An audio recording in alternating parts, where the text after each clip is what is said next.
Eh bien, bonjour à tous, je m'appelle Kevin Chevalier, je suis docteur junior en médecine interne en Île-de-France et aujourd'hui nous allons donc faire une conférence de médecine interne. J'ai pas voulu mettre les numéros d'items de façon un peu voulue parce que vous allez voir qu'en fait on va brasser beaucoup de choses et qu'on va brasser une bonne partie de la médecine interne. Ce que je vous propose avant de commencer d'attaquer directement les dossiers, c'est de faire un petit point court qui va durer environ une petite demi-heure. On va s'intéresser à l'immunologie de façon générale et aux techniques utilisées en immunologie pour mettre en évidence ces auto-anticorps. En effet, vous allez voir qu'en médecine interne et dans d'autres spécialités, on va beaucoup parler de maladies auto-immunes. Déjà, il faut définir ce qu'est une maladie auto-immune. Une maladie auto-immune, c'est une maladie qui est définie par la présence d'auto-anticorps, c'est-à-dire des anticorps produits par le patient, dirigés contre un élément structurel du même patient. Ces maladies auto-immunes, elles sont de deux types. Les maladies auto-immunes dites d'organes, qui vont toucher un seul organe, par exemple la thyroïdite d'Hashimoto, la thyroïdite de Tokérevin, le diabète de type 1, la myasthénie, etc. Et les maladies auto-immunes dites systémiques, qui par définition vont toucher ou vont pouvoir toucher un ou plusieurs organes, par exemple le lupus systémique. Quoi qu'il en soit, dans ces deux types de maladies auto-immunes, on retrouvera ces auto-anticorps. Ces auto-anticorps peuvent être seulement des marqueurs de la maladie, c'est-à-dire être présents mais ne pas avoir ou avoir un rôle très modeste de pathogènes directs.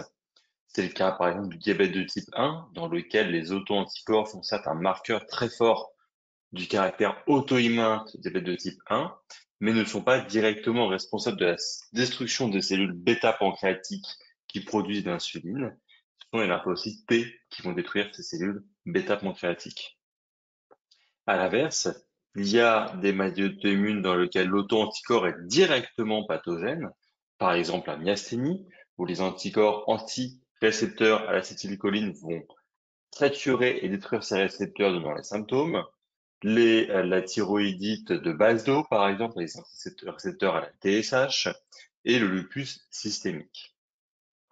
Quoi qu'il en soit, il est donc extrêmement intéressant sur le plan diagnostique, mais aussi pronostic, de mettre en évidence ces auto-anticorps. Et pour cela, on va utiliser deux techniques que je vais vous expliquer. Mais avant de vous expliquer ces techniques, il faut que je fasse un petit dérapage, un petit drift vers l'anatomopathologie. En effet, en anapath, vous pouvez avoir envie de mettre en évidence la présence de protéines sur un tissu que vous avez biopsié. Par exemple, le dépôt d'IgG ou de compléments sur un glomérule rénal que vous avez biopsié ou sur une biopsie de peau. Pour cela, vous poussez une technique qu'on appelle l'immunofluorescence directe. Comment fonctionne cette technique? Vous avez ici, je pense qu'on voit ma souris, vous avez ici un tissu, par exemple un glomérule rénal, et vous voulez savoir si sur ce tissu, il y a une protéine qui s'est déposée. Pour cela, vous allez incuber le tissu, plus ou moins la protéine fixée, avec des anticorps dirigés contre la protéine. La protéine devient donc l'antigène de l'anticorps que vous avez ajouté. Cet anticorps, il est marqué par ce qu'on appelle un fluorochrome, ici. Et si la protéine est bien présente, si la protéine d'intérêt est bien présente, l'anticorps que vous avez mis va se fixer et va rester fixé à cette protéine. Et cet anticorps possède donc ce fameux fluorochrome. Ce fluorochrome, c'est du phosphore en fait, c'est comme les petites étoiles fluorescentes que vous mettiez au plafond de vos chambres quand vous étiez petit. C'est-à-dire que si on excite ce fluorochrome avec des UV, eh ben, il va envoyer un photon de fluorescence, et donc on aura une fluorescence. Ainsi, si on a une fluorescence, ça veut dire que l'anticorps s'est bien fixé à son antigène, et donc que la protéine est bien présente sur le tissu d'intérêt. Et en plus de savoir si elle est présente ou pas, on aura l'info sur l'endroit où elle est présente. Comme des exemples valent parfois mille mots, vous avez ici un glomérule rénal sur lequel on voit des dépôts linéaires d'IgG, marqués donc par ces anticorps marqués par un fluorochrome, qui vont définir une glomérulonéphritite extramembranaire.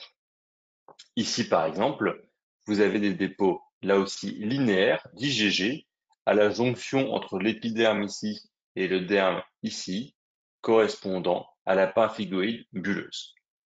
Bon, c'est très bien tout ça, mais le problème, c'est que nous, nos auto-anticorps d'intérêt, on va les rechercher dans le sang des patients, dans le sérum des patients. Et donc, la technique qu'on a vue avant, ça marche pas parce qu'on n'a pas de tissu. On n'a que du sang. Alors, comment on va se débrouiller? Eh ben, on va se débrouiller en ajoutant une étape précédente à la technique qu'on a vue juste avant. C'est-à-dire qu'on va rajouter une étape dans laquelle on va aller capturer, bloquer l'auto-anticorps dans le sang du patient qu'on va mettre en évidence. Et pour cela, eh ben, on va incuber le sérum du patient avec une cellule ou un tissu qui va exprimer de façon forte l'antigène de l'auto-anticorps. Par exemple, vous voulez rechercher la présence d'anticorps antinucléaires. Eh bien, vous incubez le sérum du patient avec des cellules dites HEP2, qui sont des cellules qui ont un gros noyau activé et qui ont donc beaucoup de matériel nucléaire. Si vous avez bien l'auto-anticorps qui est présent, le dernier va se fixer à la cellule, ici cellule HEP2 dans mon exemple, et puis après c'est pareil qu'avant. On a une protéine, l'auto-anticorps, fixée indirectement certes, mais fixée à un tissu. Et ben on peut rajouter un anticorps contre l'auto-anticorps marqué par un fluorochrome, puis on excite ce dernier qui envoie un photofluorescence. Ça, c'est la première technique qu'on utilise. Cette technique a l'avantage d'être très sensible, mais elle manque un peu de spécificité. Au contraire de l'ELISA, qui est la deuxième technique dont je vais vous parler, qui elle est beaucoup plus spécifique et peut parfois manquer un peu de sensibilité. L'ELISA, ça ressemble beaucoup à l'immunofluorescence indirecte. Il y a cependant deux différences. La première différence, c'est qu'on n'utilise plus pour capturer l'auto-anticorps circulant une cellule ou un tissu, on utilise directement l'antigène purifié. C'est donc plus précis.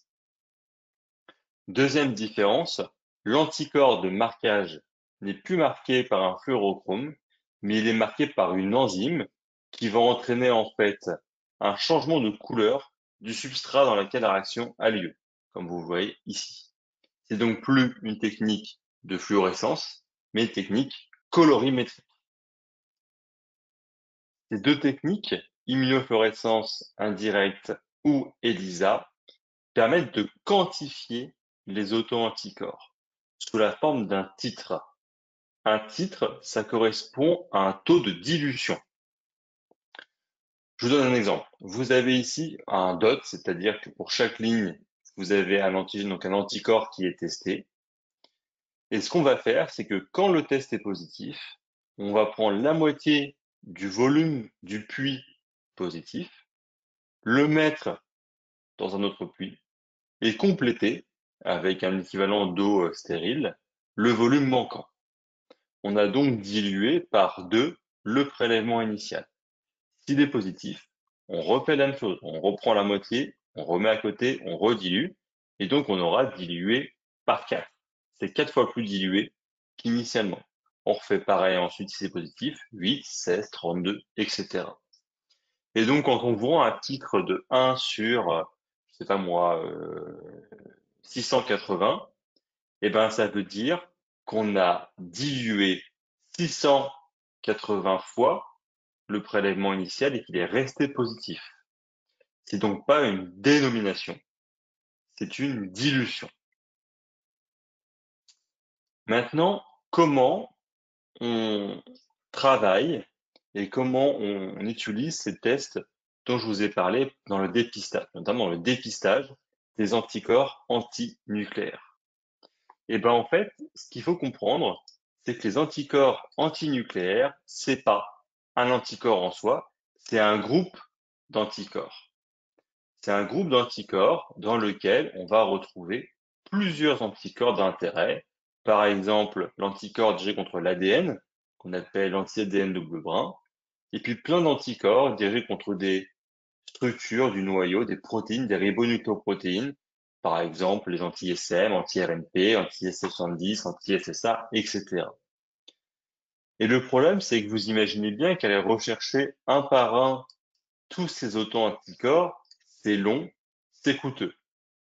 Donc, ce qu'on va faire, c'est que comme tous ces auto-anticorps appartiennent au même groupe, ce sont les anticorps antinucléaires, on va d'abord rechercher si on a des anticorps antinucléaires. On va dépister pour savoir si on a des anticorps antinucléaires. Et pour dépister, il faut utiliser une technique qui est sensible, et donc on utilise l'immunofluorescence indirecte. Si jamais cette immunofluorescence indirecte était négative, eh ben on s'arrête là. Si on n'a pas le groupe, on n'a pas l'auto-anticorps. Si quelqu'un n'a pas de chien, il n'a pas de Yorkshire. C'est pareil. Par contre, si cette immunofluorescence est positive, eh ben dans ce cas-là, on va aller rechercher un par un les anticorps que j'ai cités juste avant, les anti-ADN, anti-DNA en anglais, les anti-SM, etc., etc. Et là, pour rechercher ces anticorps un par un, il faut une technique qui soit spécifique, qui utilise des antigènes purifiés, et donc, ça sera l'ELISA. Pour vous, qu'est-ce que ça veut dire à l'EDN? C'est-à-dire qu'au-delà des questions qu'on peut vous poser, et c'est déjà tombé ces questions, notamment les différences entre l'immunofluorescence indirecte et directe, donc au-delà de ces questions techniques, il peut y avoir une question d'ordre diagnostique. C'est-à-dire que